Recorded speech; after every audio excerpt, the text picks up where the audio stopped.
Hey everyone, how's it going? Cloud here, and welcome to my guide on the As a First Resort quest. Now, before we get going through this guide, we're going to cover a few things which are the requirements and items needed to complete this quest. So first of all, the requirements are you need to have completed the Azoga Flesh Eaters quest, and you also need level 48 Hunter, which can be boosted, level 51 Firemaking, and level 58 Woodcutting. That's it for the requirements. Now onto the items. So you need a box trap and bird snare, both of which can be purchased from any sort of a hunter store. You will need several eucalyptus logs. If you don't make any mistakes in the later section, 20 will be enough, but I bring a few more just in case, so I've got 30. You'll need 8 achy tree logs, both of those which can actually be obtained outside the quest start point, so you don't have to worry about bringing them if you wish. You'll need 4 spears of the same type, so bronze or iron, whatever the cheapest is from the Grand Exchange. 2 Raw Chompy. Again, you can catch them in the Ogre Chompy area, but I would just buy them from the Grand Exchange, as for the same with all these items.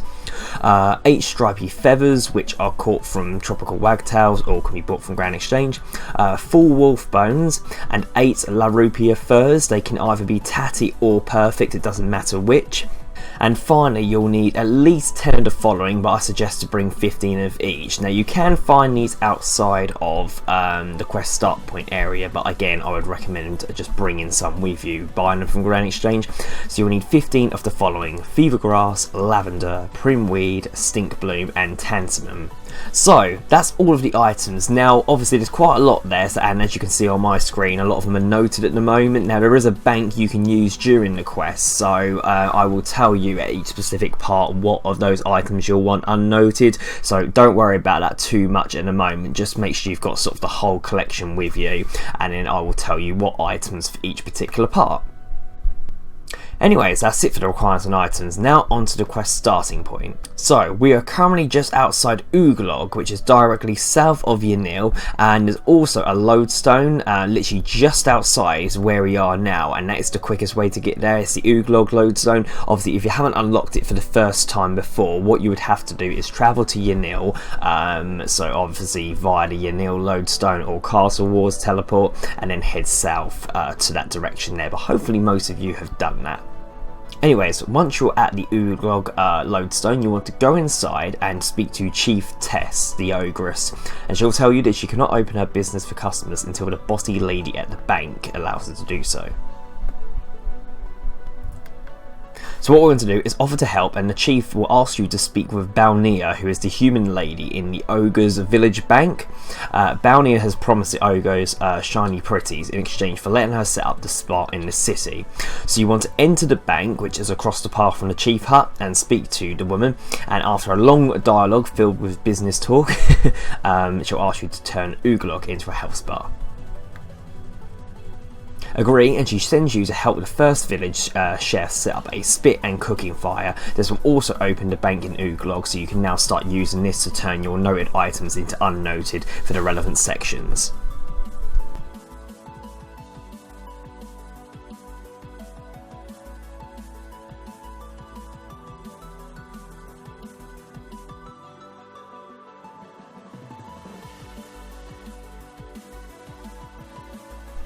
So the first thing we need to fix for the spa is catering to their needs, and for this you're going to need the following items. So 10 of your eucalyptus logs, 8 achy logs, your 4 spears, and your 2 raw chompies.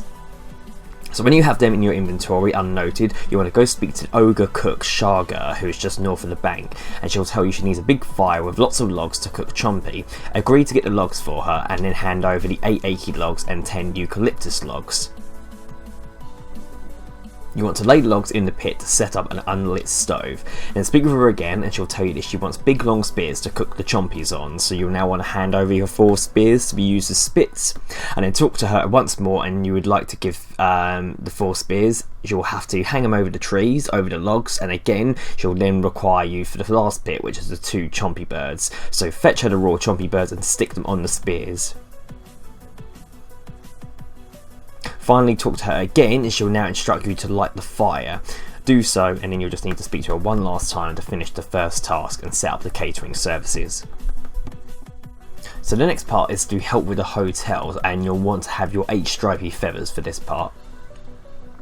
So speak to Balnir in the bank first off, and she'll then ask you to help Snare, who is the hotel manager in the building in the southeast corner of the village.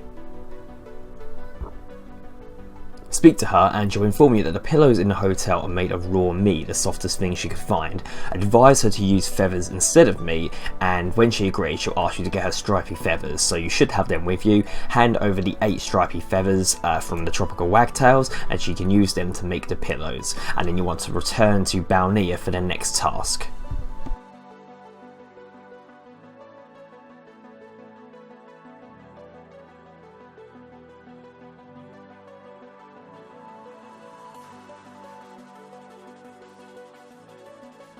So the next task we're going to have is to help with the hair salon, and the items you're going to want for this are the 8 Larupia Furs, whether they're tatty or regular, and 4 wolf bones. So you'll have another jargon-laced conversation with the bank manager, and you'll then say your next task is to help Cringe in the hair salon just east of the bank. She asks how she can do hair with no tools, and tell her you will help. Take her 4 wolf bones and the 8 Larupia Furs, and then talk to her again and hand over the wolf bones and the furs to complete the task.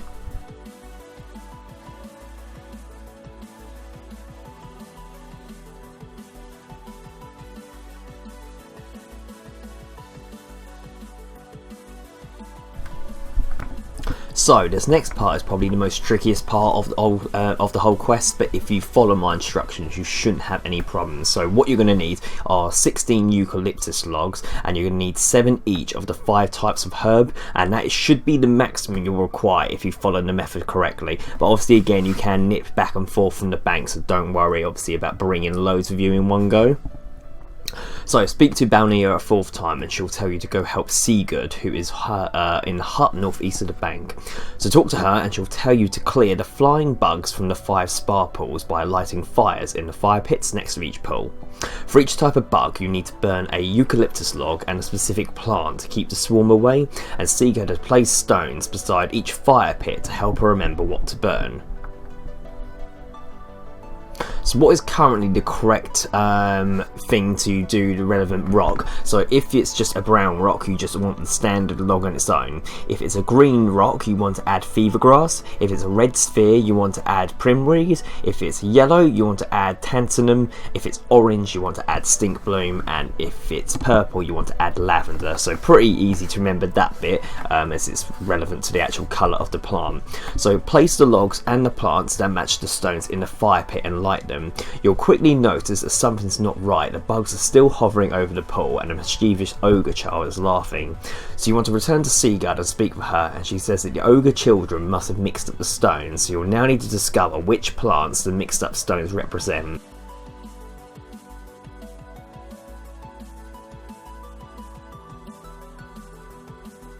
Talk with Snarl, who is an ogre child just northwest of Sigurd by the saltwater spring, and she recommends you start with the thermal bath.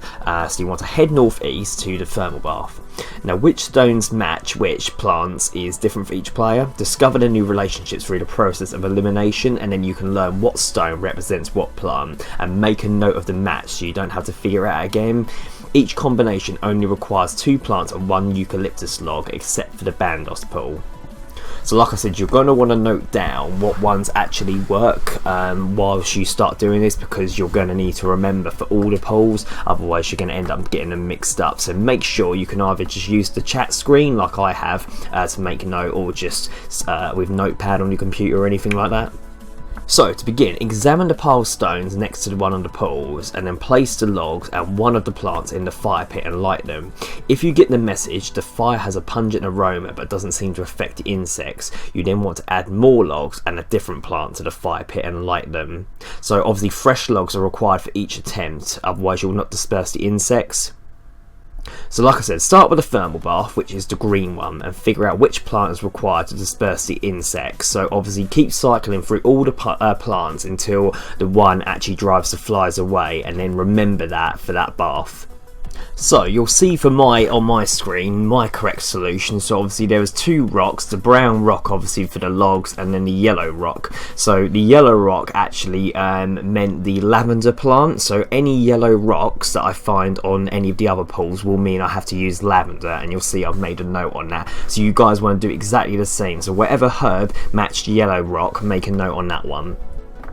So next we're going to move east to the mud bath. Now one of the plants will be the same as the last pool, so you want to figure out the second plant required to disperse the insects.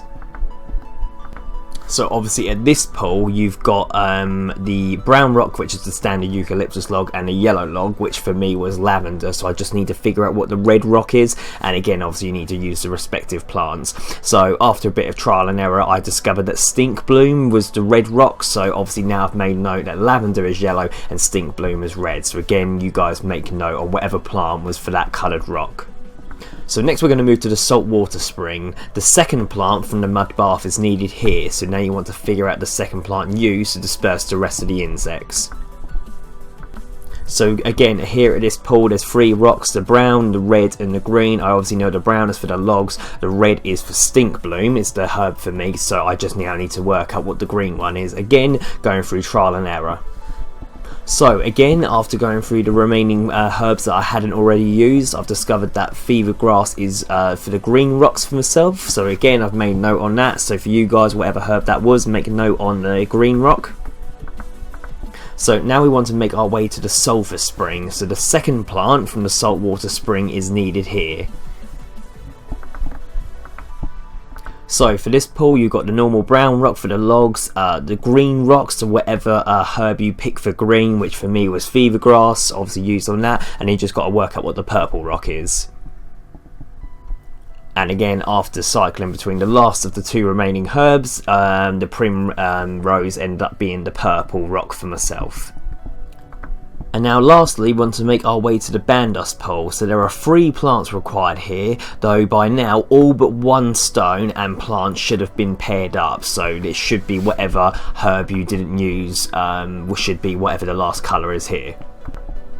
So at this pool you will see there is a purple rock, a red rock and a orangey yellow rock. So obviously I already worked out what the purple and red were, so for me primrose was purple and Stinkbloom was red, so the only herb that hasn't been matched up for myself was Tansymum, which is obviously what the orange rock is. So whatever herb you haven't used up to this point should be what the orange rock is, so obviously use the correct herbs with that, and then that is all the pools then kept away from the bugs.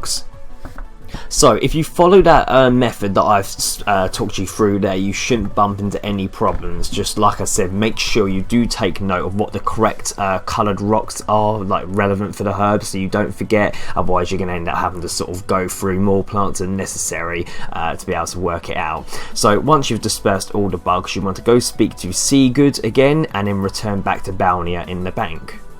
So talk to Balnia to learn about one outstanding matter, and she asks you to trap the creatures wandering around the village. She suggests they may not be as easy to trap as you think and recommends you talk to Chief Tess to learn how to catch these creatures. So we're going to go speak to Chief Tess, and she tells you that animals in the area are clever, so you have to be sneaky to catch them. You need to burn stuff to lure the animals to the traps. So to catch all the animals that we need to catch, you're going to want some, for the cabbage, you're going to want logs and fever grass. For the birds, you're going to want bird snares and Tansymum herbs. And for the platypuses or platypos, whatever you want to call them, you'll need box traps and lavender. So make sure you got plenty of those in your inventory. So, to catch the diseased kebbits, we need to set deadfall traps on the boulders to the east and west of the saltwater spring, and you need to catch 2 from each side of the spring as they will not follow you very far. So you want to bait the trap by using fever grass on the deadfall trap, and then light another fever grass, and then run round to lure a kebbit, so the smouldering grass will attract them towards the deadfall traps, and then they'll automatically try and go in there. Kebbits will become aggressive if you accidentally burn Tansymum, so make sure you are burning fever grass.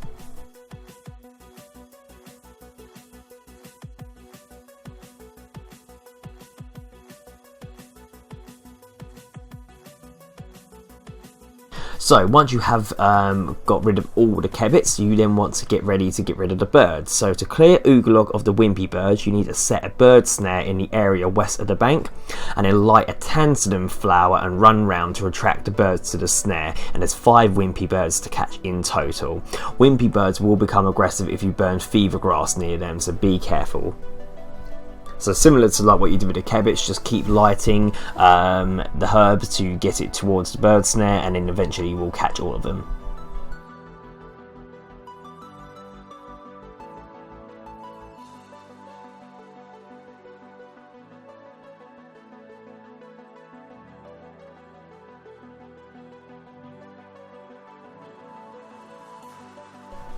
And then finally, to rid Eucalyptus of the platypode, you want to lay a box trap and then burn lavender in the area which is west of Chiefess by the Sulfur Spring.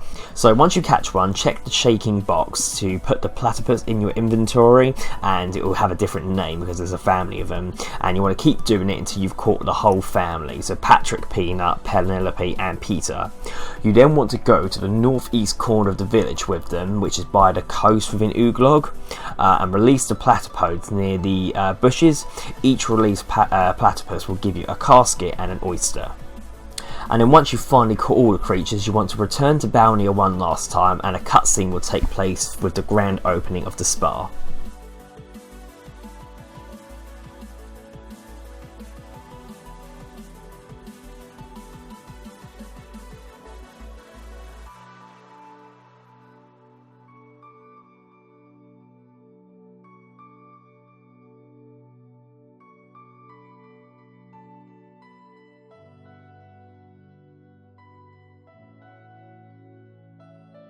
So, after the cutscene, it will come up, congratulations, you have completed as a first resort. You're awarded 1 quest point, 15,000 firemaking, hunter and woodcutting experience, a mixture of 4 items, either caskets or oysters, access to the spa facilities, access to the Eucalyptus hunter area, access to the platypus summoning pet if you have level 10 summoning, access to fresh meat and the gift shop, the ability to travel to Eucalyptus using charter ships, and the ability to create robust glass and crystal glass, 2 treasure hunter keys and 2 hearts of ice.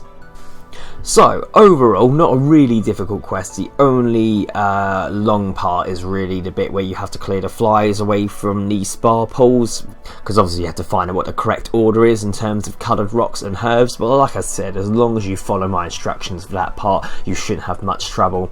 And overall, the rewards are fairly decent in terms of the XP. The spa pools in Eucalyptus are actually quite helpful. Each one does a specific thing.